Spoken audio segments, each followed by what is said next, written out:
Hey guys, this is Brian from Hardcore Gaming Channel. This is my E3 Day 3 video. Today at E3 I saw a lot of great games. One being the predecessor to Batman Arkham Asylum, Batman Arkham City. A big new feature in the game was being able to play as like Catwoman, who has her own like part in the story and unique weapons and moves. Another big feature in the game was being able to just go around just like swing around like the whole open world city, because it's more of an open world game now. There are several villains all trying to take over the city, all having different reasons why, and all different methods and missions. There's side missions this time around because it's an open world game. You can fight. They've increased the number of enemies on screen now. You can fight around 20 to 30 enemies on screen at a time. There's also an improved detective mode. They've officially said that the official release date will be October 18th. Another game that was interesting was Fable: The Journey. Now, I saw the first time I saw this was at the Microsoft conference Monday. I saw it again, a little bit of it again today. The game kind of piqued my interest because it was a new Fable game and it was in first person, which is much different because the other Fable games are in third person. Something I learned today about the game, that it isn't on rail like some were thinking. It's not an on rail thing. You can actually go around and explore just like the other Fables. It's kind of really I don't really know much about it, so it's gonna be interesting to watch as it evolves before it comes out. Uh, Something that a lot of you've been waiting for and looking for, Star Wars: The Old Republic, and finally they have somewhat of a time frame of which it's going to come out. It's coming out this year. That that's at least that's what they said. The game takes place 3,000 years before the events of the movie and about 300 years after the original Knights of the Old Republic game. Each class has a different story depending on your moral choices you make, because it also kind of has a very deep story. All of it's fully voice acted. The Old Republic has its own operation systems, which is its own version on raids. There are even mounts in the games like speeders.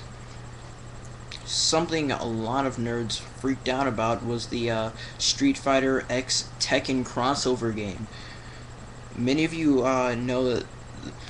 know about it, but haven't seen much of it until E3. They're they're bringing back some of the combos from past games from each series. Another game that a lot of PS3 owners are excited about, Ratchet and Clank All for One, and it's basically a really centered around 4-player co-op, though you can play it in single player and it'll still be very enjoyable. They actually built for this game. They built a camera from the ground just so you can for this game, so it would feel natural. Another game that someone's been talking about, the new SSX reboot. They built a whole new engine for this game, and it brings back some of the classic SSX gameplay and feels very arcadey. They went and they got a lot of information and maps and things from NASA, and they're bringing in basically all the major mountain ranges and things like that in the world for you to snowboard on, which is pretty cool, I think. An awesome game that I saw was Warhammer 40,000 Space Marine. It's a third-person shooter this time around, and really is very beautiful. They kind of have a lot of melee combat now because a lot of it's up close and personal, but there's also range combat. combat. There's lots and lots of blood, tons of weaponry.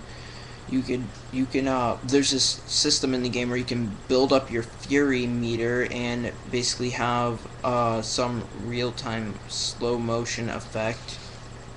There's also executions added when you're like low on health, and instead of running away you would execute that enemy or whatever. And they said it would be released sometime in September this year. Final Fantasy, something a lot of you have been waiting for, RPG fans and Final Fantasy fans alike. Final Fantasy 13-2 takes place right where 13 left off. Lightning has gone missing. There are new playable characters. You can even bring monsters that you've defeated on the game into your party now. There is a system where basically there are randomized monsters and fights as you travel, but there's a meter or a timer that lets you, if you time it right, you can get a critical shot or whatever on the monsters before the battle actually starts. And there are now more choices to be made involving story-wise.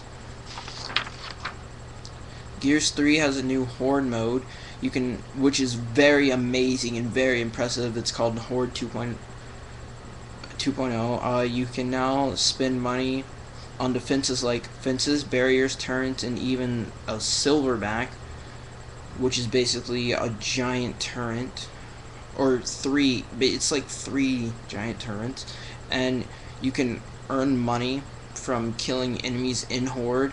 Every individual person has their own amount of money that they have and they've earned, and it's not shared with the other characters. You can build up your different skills and whatnot to build up what you can buy in games. So at first you may just start off with a simple barrier, but a few Horde games later you'll have laser barriers and whatnot. You can you have different levels of each upgrades. For example, laser barriers or just fences. There are different levels to each upgrade. I already said that. There's weapons and ammo swapping now with your teammates, so you can walk up to someone and switch weapons or exchange ammo. They've added the feature of boss battles every 10 waves. I think that's pretty cool. The limit on waves is still 50, but it'll take you a very long time, like Gears 2, to complete that, so not many will be doing that. You gain experience in Horde, competitive multiplayer, beast mode, and campaign now. There's even a new weapon that they announced today on G4, and it's only in Horde mode, and it's the Butcher giant cleaver that you used to see them carrying around. Well, now you can use it, and I think that's pretty awesome. That's about it. I saw a few other things, but those are about the highlights of E3 for today.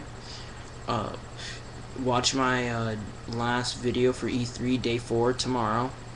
I hope you enjoyed.